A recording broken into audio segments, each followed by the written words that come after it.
Hey, it's Bobby Clark here with CR Realty. We're back for January's market update, and wow, was it ever a crazy month. We haven't seen inventory this low since 2006, and starting off January 1st, 2022, we had just over 900 single family and semi-detached homes available for sale on the market, including townhomes and condos. We were 2,620 for a population of just over a million people. Throughout the month, inventory further decreased, putting further pressure on the market, especially with buyers coming in, not only from Calgary, but out of town. And we have seen some of the strongest price increases in Calgary in a very, very long time.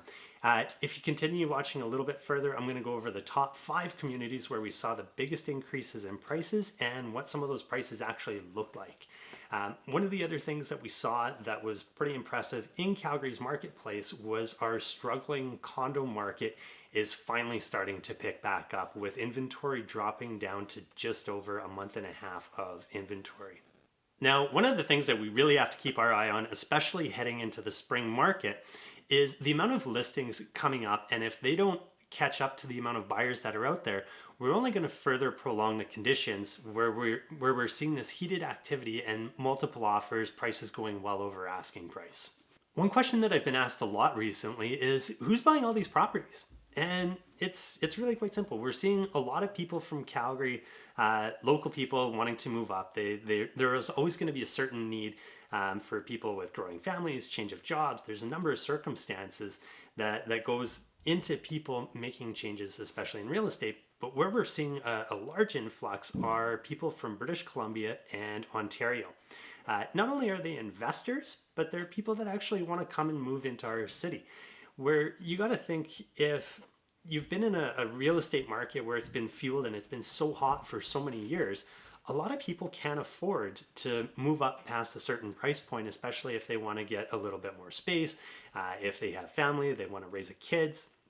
And the other thing to consider too is a lot of people, if they bought a house, say even 5 years ago in Toronto for $350,000, they could have sold it within the past year for almost $1 million. So they can come to Calgary, they can buy a nice single family house, no mortgage, and have a lot of equity left over for investment and retirement. We're also seeing people that were maybe in the condo market in these two areas where they could only afford up to maybe $500,000 or $600,000, and they have kids, they want a little bit more space.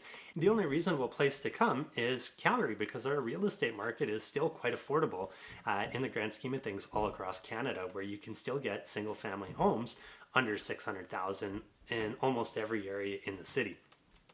With all this crazy activity, what I've done is I've put together a list of the top communities where we saw the strongest price increases month over month, so from December until the end of January, and a couple properties within them where we saw some of the biggest increases in price, or some of the highest over asking from what the initial listing price was. Now let's go take a look.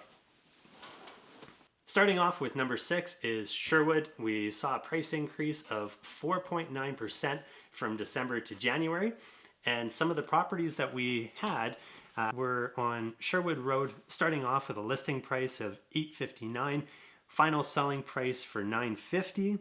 There was another one on Sherwood Square with a listing price of $789 and a final sale price of $860.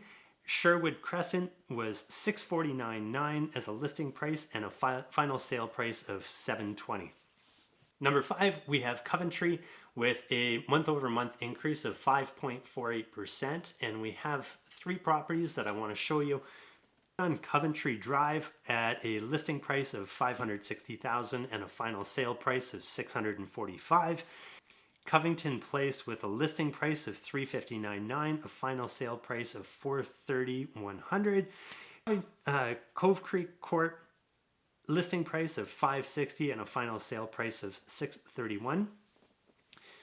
Number 4, I've actually taken 2 communities which are side by side, and they had a very similar increase month over month with an average of 5.56, and that's Woodbine and Woodlands. That's in the southwest part of Calgary, just south of Anderson, and these are some of the properties that had the biggest increases. One was on Woodside Bay with a listing price of $569.9, sold for $642,500. Wood Park closed with a listing price of $579 and a final sale price of $625. And Woodbrook closed with a listing price of $495.9 and a final sale price of $581. Number 3, we have Arbor Lake with a month-over-month increase of 6.19%. And some of the properties where we saw the biggest increases were Arbor Lake Crescent with a listing price of $648 and a final sale price of $778. Arbor Lake Drive, listing price is $649, final sale price is $701. And Arbor Lake Court with a listing price of $629.8 and a final sale price of $700,000. Number 2, we have Scenic Acres with a month-over-month increase of 6.49%.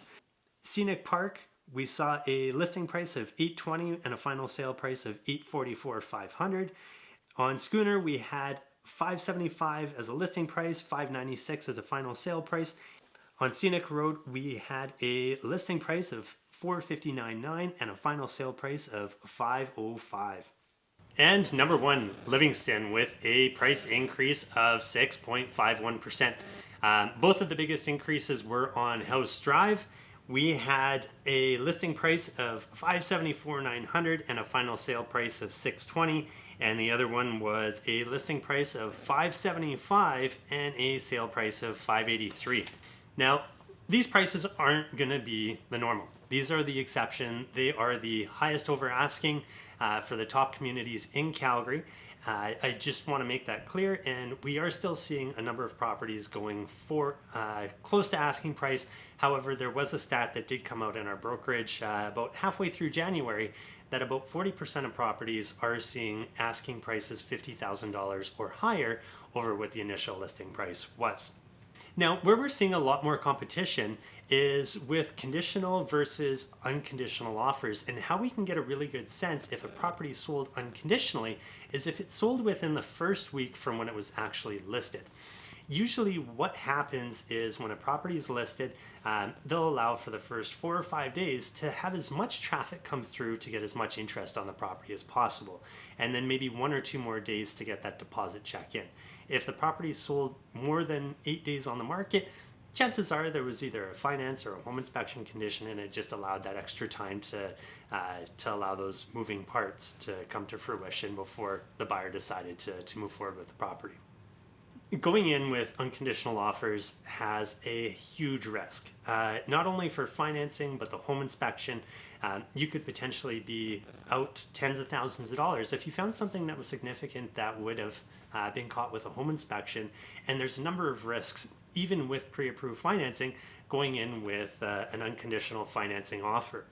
There are a few ways that you can help mitigate some of that risk, but it's definitely on a case-by-case basis on the properties. Some inspectors do have walkthroughs. They're not going to give you a full, complete, detailed report that you normally would have, but it'll give you a better idea of the condition of the property, especially on those major items. Financing, definitely talk to a mortgage specialist, get pre-approved. It will help you immensely with the purchase of a new property. I really hope you enjoyed it and got a lot of great information out of this. If you do like these market updates and you want to see more content, please like, share, subscribe, and I hope you have a wonderful month.